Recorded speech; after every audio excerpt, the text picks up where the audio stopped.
This presentation is delivered by the Stanford Center for Professional Development.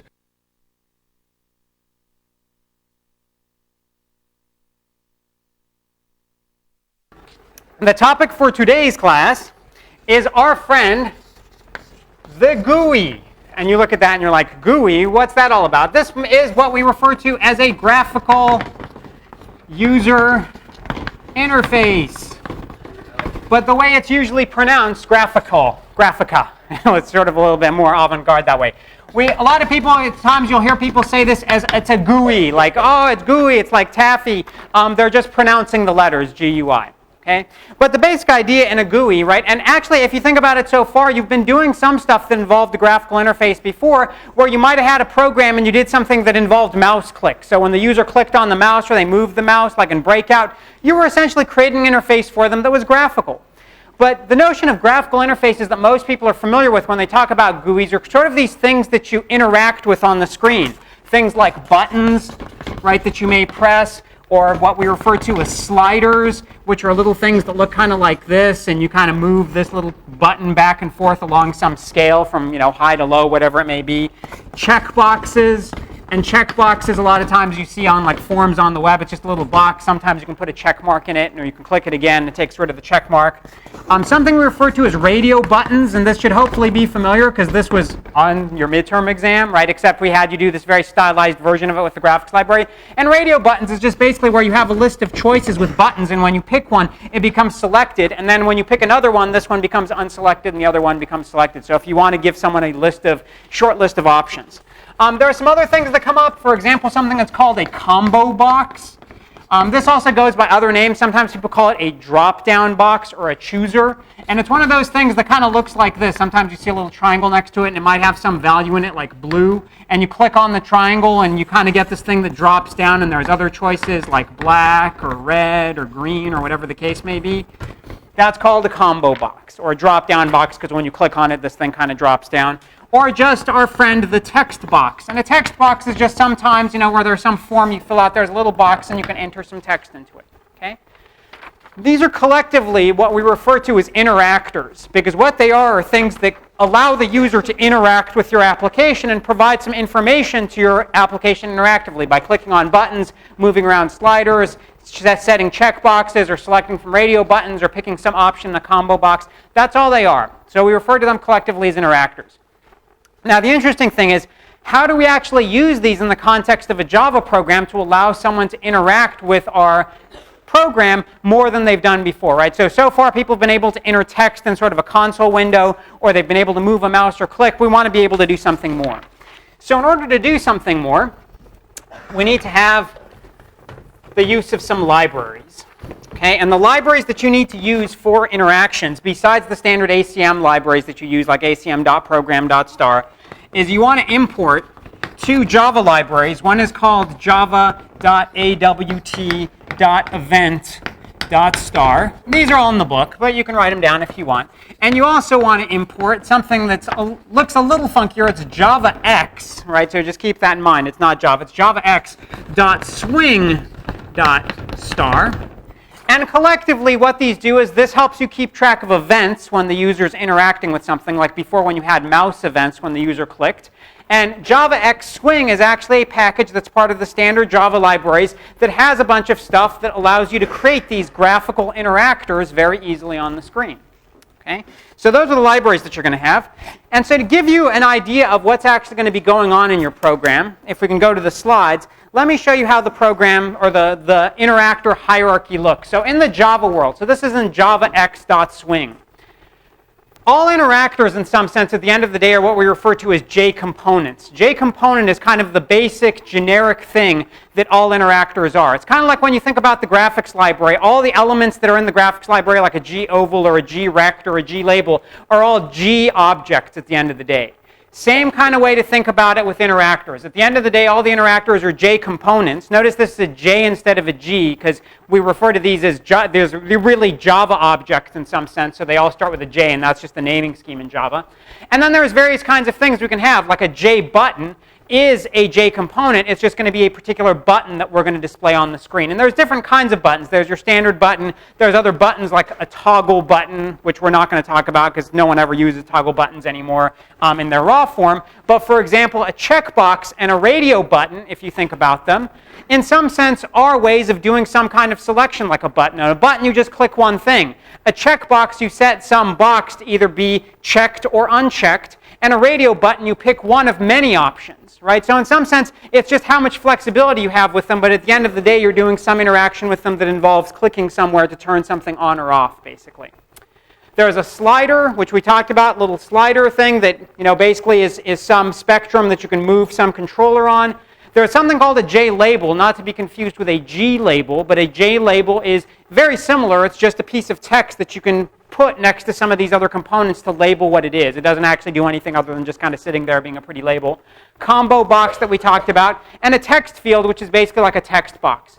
Now there's a few other things that are in here that kind of come up, like int field and double field. We won't be talking about those, but most of the things in here we're actually going to cover today, and it's just important to see how they're related. They're all components at the end of the day, much in the same way that when we did graphics, all the individual graphical kinds of objects were G objects. Now, with these interactors, how do we actually put them on the screen? We don't just put them anywhere on the screen. They actually have a special way that they get laid out on the screen.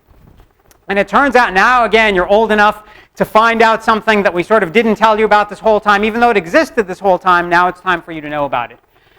Your program window, whether it's a console program or a graphics program, actually has 5 regions on it. Okay? So far, you never used any of the 4 regions around the side. You always just use the center region, but there was actually 5 regions labeled sort of by the points of the compass. North, south, east, west, and then the center. And so the way this actually worked was the center is where all the action was taking place in your programs before. And so when you had a console program, what you really got was a text console that took up the center region, which was basically the whole screen at that time, and anything you wrote out, it got written into the console. On the flip side, if you had a graphics program, what a graphics program did, remember when we talked about a G canvas, what it did was it put a G canvas in the center and sort of made it big enough to take up the whole screen. So that's what was going on this whole time, and you might say, but Mehran, what happened to these other regions around the side? Like, I didn't see any space getting taken up by the regions. And it turns out that the other regions are only visible and actually only take up any space at all if you add interactors to them, which means if they have buttons on them or sliders or combo boxes or whatever, when you put them on, when you're going to put those interactors on, you're going to say which one of these regions, north, south, east, west, or center, but most of the time you won't put them in center because the action will still be going on in the center. When you put them in one of the regions around the sides, it says, hey, I have some interactor in the southern region. I need to now show the southern region. It will actually take up space on your screen. Okay? So any questions about that? I'll show you an example of this in just a second. Okay? So that's the basic idea of window regions and what's actually going on with them. Okay? The one thing that is important to keep in mind just in terms of name is when we place interactors in one of these regions, we refer to that region as a control bar. So if we put some buttons, let's say in the southern region, and so what you'll see when your program runs is you'll actually get sort of this gray bar down at the bottom and your buttons will show up on it. We refer to that gray bar with the buttons on it as just a control bar, or if we want to be specific, the southern control bar. Okay? That's just the name for it. So with that said, let's actually create our first interactor, right? It's time to actually make one of these things and put it to use and see what it all looks like. And then we'll build something super cool and complicated with them. But let's just start with the most basic one right now. Okay?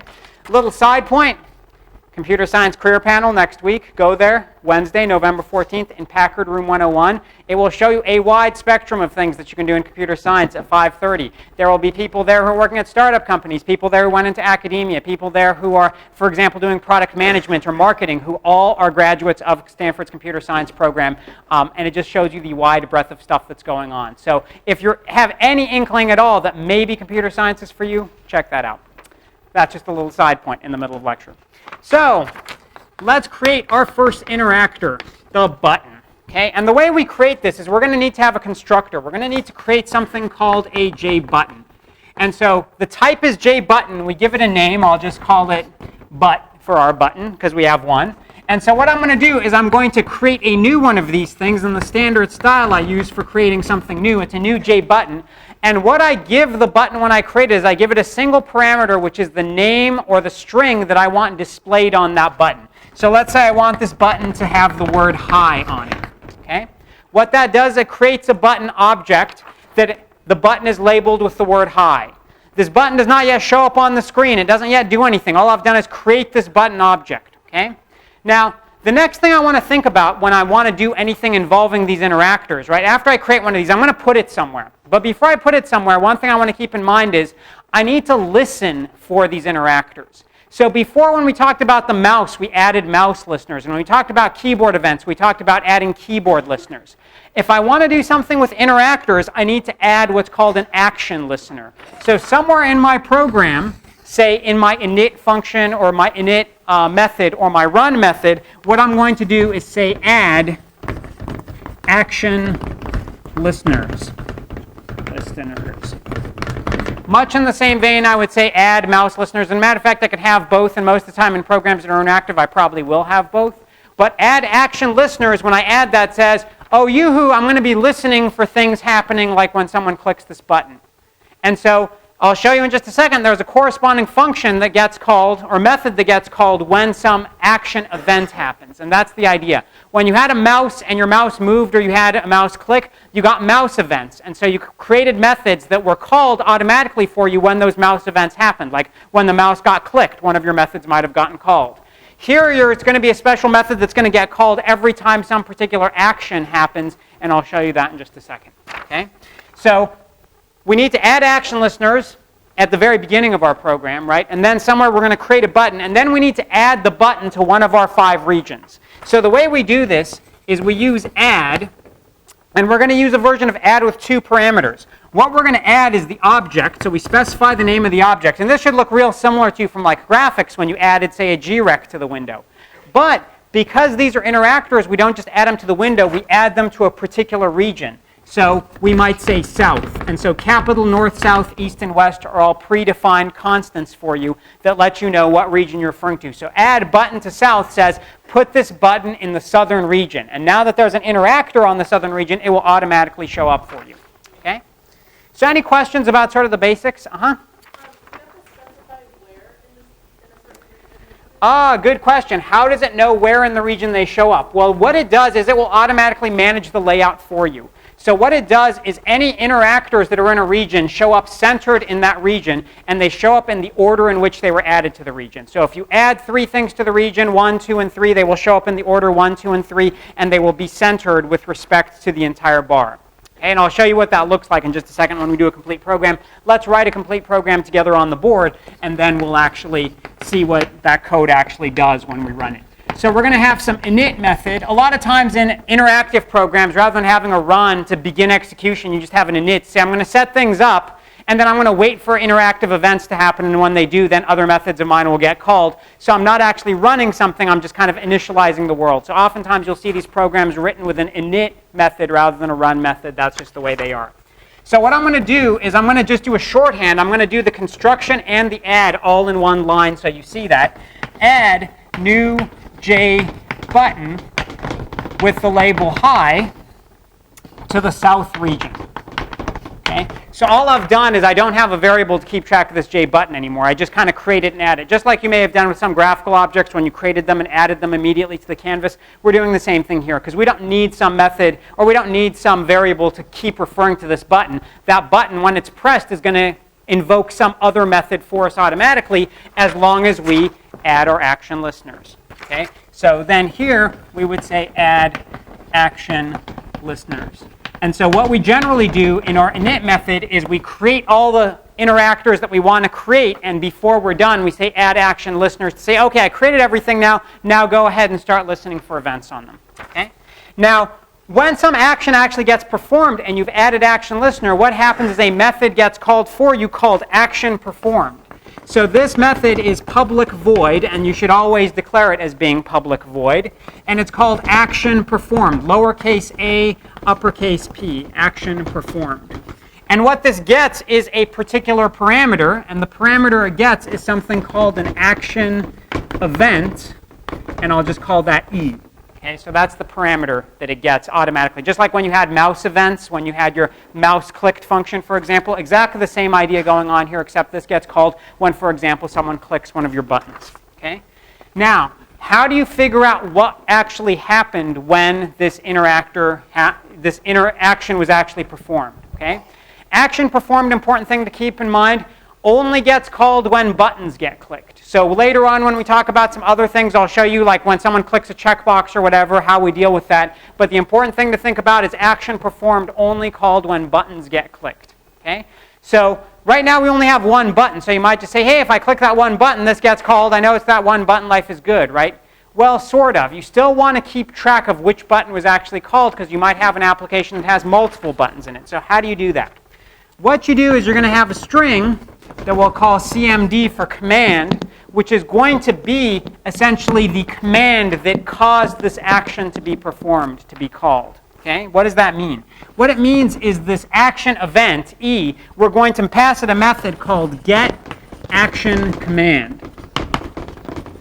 And getActionCommand returns to you a string that we're just going to assign to this variable command. So we say, hey, an action was performed. Get from me some string that refers to what action was performed. And it says, okay, the way I keep track of this command, what is this referring to? This will have the same name as the name of whatever button was pressed. So if a button has the label high on the screen, it shows up with the label high. And if it gets pressed, getAction will return high. It will essentially return whatever label was on the button that got pressed. Okay? So I can check to see if command was equals high, because I know that's my button high, right? Because I coded high up there, and I could have actually made this some constant, a string constant, if I wanted to keep them in mind. Okay? And if it was equal, then maybe I want to do something like I want to print some line to the screen. Println, and so this println is still going to print to the center region because that's still where the console is in a console program, and I might write out hello when someone actually clicks the high button. Okay? So there is no run method here, right? I just set up the state of the world with a button, I start listening for what's going on with that button, and anytime that button gets clicked, action performed gets called. I ask this event that gets passed in, hey, what command was actually issued? I get that as a string, and then I can check to see which button it actually was. So let me show you a couple examples of this in terms of what that actually looks like when it's run. Okay, so we can quit out of here. Oh, don't save. It's never fun to save. All right, so here's our program, which is basically the program we just wrote. I called a first button. It extends a console program. It includes the libraries that I care about in addition to the ACM library. And but other than the fact that I set the font to be larger, I just add this new button high to the southern region, add action listeners, and I have this event here, or I have this method, action performed, which is basically exactly the code I just wrote up on the board. And so when I run this, what I actually get is here's first button. I get the southern region now shows up as a control bar. And it has my single button high on it, and nothing's going on in my program, right? It just creates the state of the world, it puts the button, and it says, now I'm listening. Now, every time I click on the high button, it executes the command.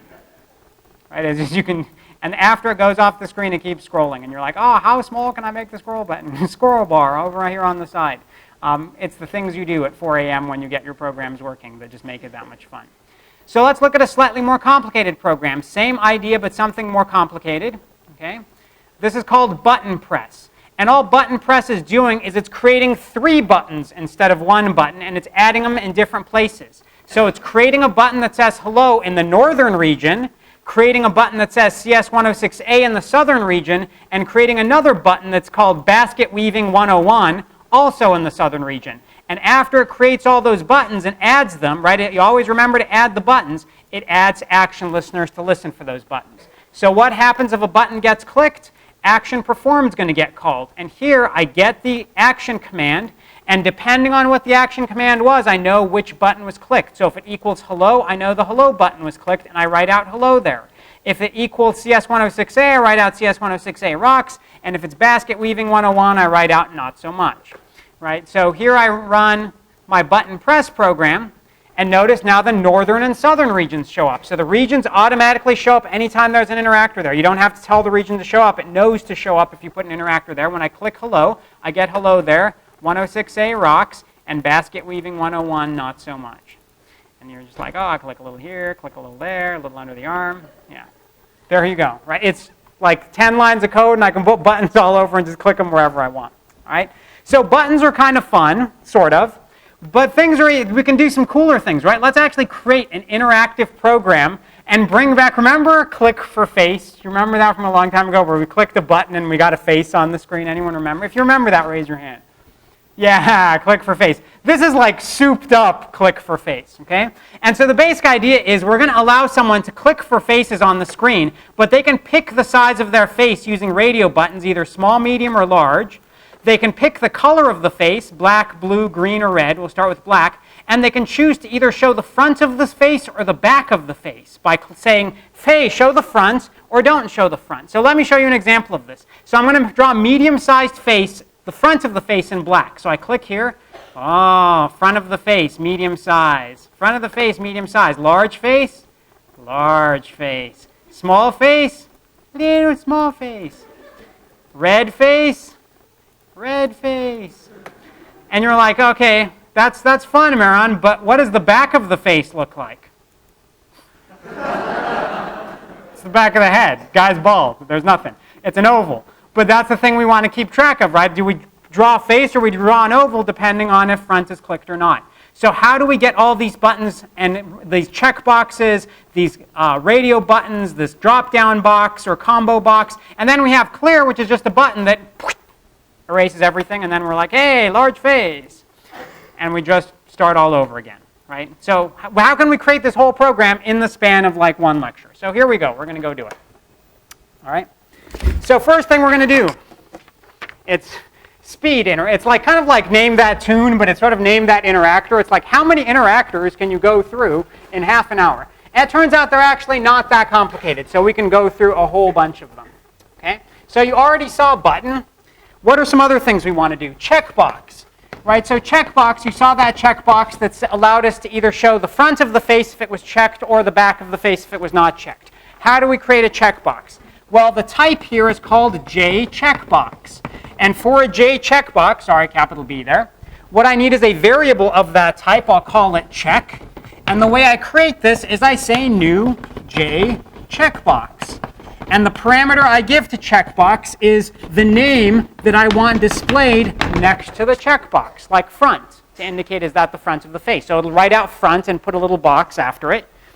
Now, other things I can do with the checkbox which are kind of cool, I can set its initial state to either be checked or unchecked. So what I can do is I can say, hey, check dot set selected, and give it either a true or false, a Boolean, to say, do you start off checked or not checked? So if I set selected to be true, it starts off checked. If I set it to be false, it starts off unchecked. Okay? And then when I create this thing and set its initial state, I need to add it to some region to show up on a control bar. So I can say, hey, add check to the south region. And now I've gotten check on the south region. And so the thing you should be asking is, hey, Mehran, now you've gotten the checkbox on the south region. How do you actually know when someone clicks the checkbox? Do you get this, action performed method called for you when someone clicks the box? Actually, you don't. It's a little bit different how you actually check for the checkbox. It turns out that for the checkbox, you can check its state, whether or not it's checked or unchecked, at any point in your program. And the way you do that is as long as you have a way of referring to check, the variable check, you can just say check dot is selected, and what that will give you back is a Boolean. So we might have some Boolean P equals check is selected, and that tells you anytime you call that, whenever you call it in your program, is this thing checked or not? So if you think about this, in order to be able to refer to check, what that means is when you actually declare this puppy, this thing is probably not a local variable. This thing is probably actually an instance variable. Okay? So what that means is somewhere in your program when you're doing init, say this is your init method over here, and you have, public void init.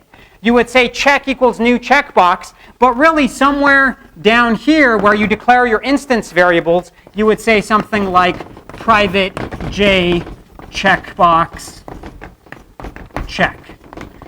Which means I'm going to have this instance variable. There's something I need to be able to keep track of in between method calls, so I'm going to declare it as an instance variable. I will create a new one in init, but this thing is actually just setting this instance variable, so somewhere else in my program I can refer to that instance variable. Okay? Uh-huh.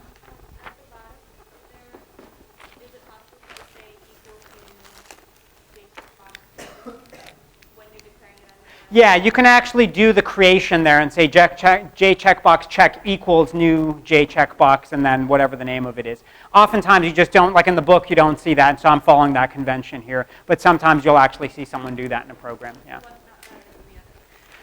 The reason really for doing it this way is that in init you can sort of see how everything's being created and you don't need to look two different places in the program. Because there are some things where that it makes sense to actually create them when you declare them and other things that you can't create them when you declare them that don't make sense to do that. And it's better to just create them all in one place, basically, is the general thinking. Okay?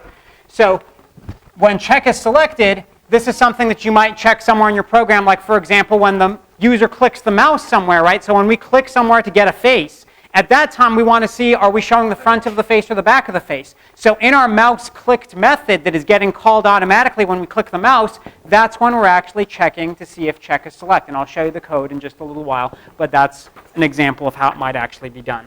Okay? So instance variable is the important thing to keep in mind there. So besides the checkbox, we had this radio button for the size being small, medium, or large. Radio buttons get a little bit more involved, but not a whole bunch. So the first thing we're going to do is we're going to create all of the individual radio buttons. So I might have small equals new. Actually, let me abbreviate these just so it's easier to keep track of them. We'll have SM, which is small, is a new J radio button. And it's going to have some text associated with it, which is just the word small. So this actually creates a single button, right? The single little circle with the word small next to it. This is not, and you might say, okay, Mehran, if it does that, how do I know that it's related to medium and large and all that? We'll get to that, okay? Small, notice I haven't declared a variable out here. Again, a radio button is something, that we want to be able to keep track of over time. So small, we would actually declare over here. Let me just increase the amount of space we have for variable declarations by getting rid of init for right now. We would declare small over here by saying private small j radio, backwards. Private j radio button small. Okay? So that's going to be another private variable for us. We're going to create it in our init method somewhere, or perhaps another method that gets called from init. We create the small radio button. We can create the medium radio button by doing the same thing, new J radio button, and we'll just put the label medium on it. And we can do the same thing for large, new J radio button, large. So we create the 3 radio buttons. Now, once we create the 3 radio buttons, we need to say, hey, all these radio buttons are in a group. They're all related to each other, because if you click small, medium and large better turn off. And if you click medium and small was on, small better turn off. So how do I know that they're all related to each other? Because in a program, you may actually have multiple radio button groups, and you don't want them to conflict with each other. So what you do is you create something called a button group. A button group is just another variable, or another type, and I'll call this size, because size is small, medium, or large. So our group is going to keep track of size, equals new button group. Now, the interesting thing about button groups is I never actually care about referring to the button group after I create it and assign all my buttons to it, that I'll show you in just a second. So this button group oftentimes is actually a local variable. It's not an instance variable because I don't need to keep track of it after I create the original button group. I need to keep track of the buttons, so medium and large would also be instance variables just like small, but I don't need to keep track of the group. So what do I do? How do I put all these guys in the group? I say the name of the group size dot add, and I add all the buttons to it. Like I would add small, then I would say size dot add and add medium, and I would say size dot add, and I would add large. And that says, hey, now your group has these 3 buttons in it. Once I do that, still not done. Oh, let me just slide this over here. The power, the magic of boards. So once I create my initial group, I want to say one of my radio buttons is selected to begin with. So I pick the one I want selected, like medium, and say set selected to be true. I only set selected after I've added all of my buttons to the group. So the general idea is I create the buttons, I create the group, I add all the buttons to the group, and then I pick which one is selected, because it doesn't make sense to select one until I know everything that's actually in the group. And after I do that, the funky thing is I need to add my radio buttons to the control, one of the control bars, But I don't add the whole group at once. As strange as that may be, I add all the individual buttons. So I need to say add small, comma, south, add medium, comma, south. You could actually put them in different regions if you want, but then that's going to mess up the user real bad. And large in south. And usually it's a good idea if they come right after each other so they're all sequential. Otherwise, again, if you have some other interactor in the middle of them, the user is going to get very confused. Okay? So this basically sets up my buttons. I create the buttons, I create the group, I put them in a group, I pick which one out of the group is initially selected, and then I add all the buttons from the group onto the control. Now, how do I figure out which one of these buttons is actually selected somewhere in my program? It's because I made these things private, right? Small, medium, and large should all be private instance variables that I can refer to them later in the program by saying something like small dot is selected. And this gives me back a Boolean, which tells me out of that group of radio buttons, is small the selected one, right? So if small is the selected one, the other two are probably going to be false. But I can check for all three, like I can say medium is selected and large is selected, same kind of thing. Anywhere in my program, it will just give me back the appropriate state of whichever radio button is selected at that given time. Okay? Again, it's not calling the method. That action performed method only gets called when buttons are pressed. So things like JRadio button is not a standard button. So it doesn't call that method, or Checkbox doesn't call that method either. Okay, any questions so far? All right, so one last thing we need to have before I can show you a program that puts it all together. And the last thing, anyone remember what that last thing was that we showed in our little sample program for the face? Combobox. Always a good idea to have the Combobox. I'm not actually going to show you the slider. The slider is pretty straightforward. It's actually all in the book. It's not worth spending lecture time on. And the truth is, when was the last time you saw a slider on a web page? You're like, today? Yeah. Yeah, that's for today. That's for tomorrow, and that's for the rest of your life. Yeah, no, it's just slider. You can read about it. Oh, the snag. Denied. All right, we'll just... That was one of the other comments, too, was the social candies come too far in front, and I can't go that far back, but... All right. There's only, I've been there like, oh, you should really practice a lot of the comments were like, you should really practice your throws. I've been doing this for 15 years. It doesn't get any better, okay? All right, so we want to have the Combobox, okay? The Combox. I always want to write Combox, but it's Combobox. They should just rename it the Combox, because really you can just reuse these two letters and it'll like reduce global warming. All right, so the Combobox. How does the Combobox work? We have some variable called the J_Combobox. We'll call it pick for our pick for the color. And we're going to create a new J_Combobox. Once again, Combobox is something that we want to keep track of between method calls. So we would not actually declare the variable here. We would refer to the variable, but we would declare it over here in our private instance variables and have private J_Combobox pick. Okay? So we start off by initializing the pick to be an empty combo box, so just creates a new combo box. Then what we need to say is we're going to add all the elements that we want in that combo box in the order in which they're going to appear in the drop-down menu of the combo box. We do that by saying pick.addItem. And then the item you give it is a string, like we would have black for the first item. And then the next item, pick add item, is blue. I just put these all in alphabetical order, but you can put them in whatever order you want. Green. And then pick add item, red. Okay, and those are all of the choices that are in the combo box. The reason why it's called a combo box, interestingly enough, you might say, but Mehran, isn't it just a choice? Like, isn't it choice box or drop-down box? Why is it called a combo box? The reason why it's called a combo box is in the days of yore when these things were first created, they not only let you pick from a choice of items, but you could actually type in a value if it allowed you to and just make up your own value that wasn't in the list. But oftentimes, we don't want people making up their own value. Like if we said, hey, from this combo box, pick your year, and you could pick, freshman, junior, we don't have sophomores. Freshmen, sophomores, juniors, seniors, grad students, or other, and then we let you just type something in. You're like, well, I'm super senior. And we'd be, first of all, I'd be like, sorry. But second of all, I'd be like, super senior doesn't exist. You're still just a senior. You could be super space senior, but you're not super senior, all one word. So what we want to do is tell this Combobox, hey, we're not going to allow the user to type anything in. We're just going to allow them to pick one of the choices. And the way we do that is there's a property called setEditable that we're going to set to false. So we say setEditable false. If we set editable to true, you will get a Combobox that allows someone to pick any one of the choices or just click on it and type something in if you really want to do that. But if you don't know how to handle what they type in, don't let them do it and set editable to false. Okay? The other thing that we need to do is we always need to pick an initial value for that Combobox, right? So you create a Combobox. Which one of the choices initially picked?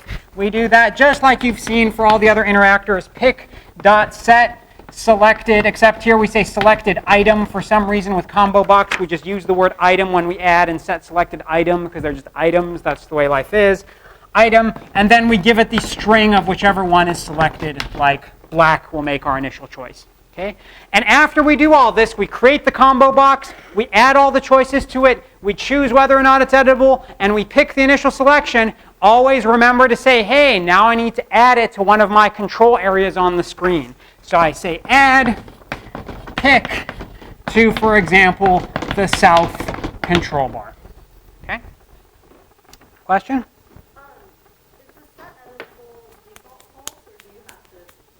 I think the default, that's actually offhand. I don't know if the default is false or true. I think it might actually be true offhand. But just for actually finding something that I don't know off the top of my head, there's a candy. And for asking a question. But you can just try it out yourself. Just don't set it and see what happens. But offhand, I don't remember. We could actually just play with it in the program. So here's how all those things actually get put together in our program for drawing this interactive face. Okay? So first of all, what I'm going to do is in my initialization method, I'm going to create the buttons that I care about, right? I only had one button, which was the clear button. So I have one button clear that's in the southern region. What do I do when I get the clear button? Remember, buttons are the only thing that the action performed method is called for you automatically when they're clicked. So down here, I have my action performed method.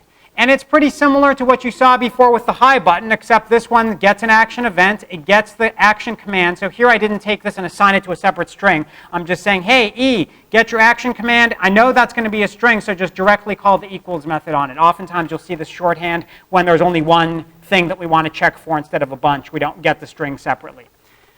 So E action command equals clear, which means they click the clear button. If that's the case, then I remove all. And remove all is one of the methods of a graphics program that removes everything that's on the canvas. So it clears the canvas.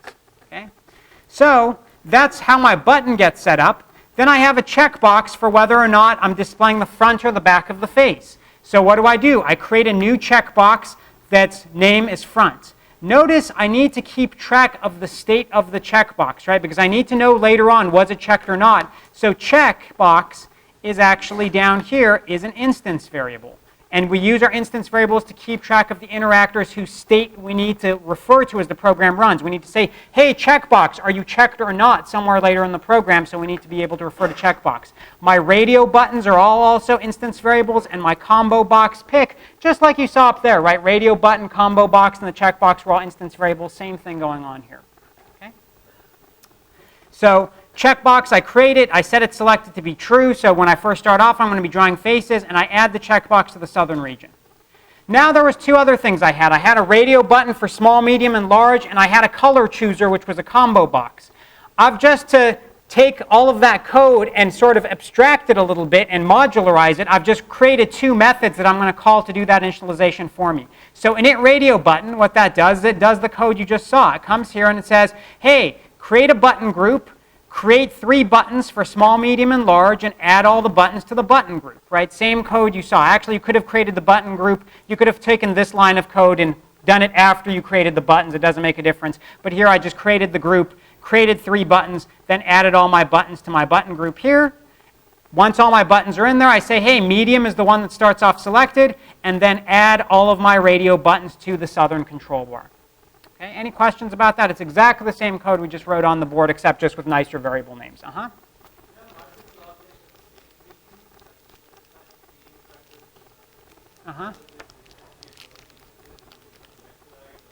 Right, they all get drawn from left to right, but the entire collection of stuff is centered in the screen. So you'll see that when we run the program. Not going to happen. All right, so last but not least, I initialize my color chooser, and my color chooser is just a combo box. So I create the combo box. Again, pick color is an instance variable. I add my items to it, black, blue, green, and red. I set its editability to be false, so I don't allow the user to type in. I set the selected item initially to be black. Now here's something funky that I'm going to do. I'm saying, hey, here's my combo box. My combo box doesn't have a name associated with it. When this thing actually gets drawn on the screen, what I get is I get a little drop-down box that looks like, or actually I just get a box that starts with black in it. And if I click on this little thingy over here, I get blue and red and green and the other choices. What I would like to have is I would like to have the word color, if this chalk actually writes, appear before the combo box so the person knows, yeah, that's what this black is referring to. It's referring to the color of the face. So the way I do that is I'm just going to create a J label. I don't worry about assigning it to anything because the J label doesn't do any interaction. It just puts a label in the control bar. So I can create a new J label. I add some spaces here to separate it a little bit more from whatever the last control was. So whatever interactor I put in before, I say, hey, before you draw the label, put in some space, then draw the label. And so I add that label to the southern region, and then after the label, I add the combo box. So what will show up is whatever interactors I had up to this point, then a little bit of space in the label color, and then my combo box after it. Okay? And last but not least, I say, hey, add mouse listeners and add action listeners. So I set everything up in my program, and I'm done. Now the only thing my program will do is do something when the user interacts with it. So when the user interacts with it, there's two things they can do. They can either action perform clicking the clear button, which you already saw, or they can click the mouse somewhere on the canvas. If they click the mouse somewhere on the canvas, we call the mouse clicked method, just like you saw before with clicking the mouse before.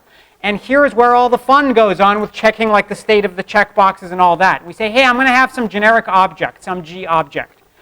The diameter of it is going to be whatever size should be appropriately set. So I'm going to call some method set get diameter size, and what get diameter size comes along and says, hey, I'm going to start off by setting size to be 0, and then I'm going to check which radio button is selected.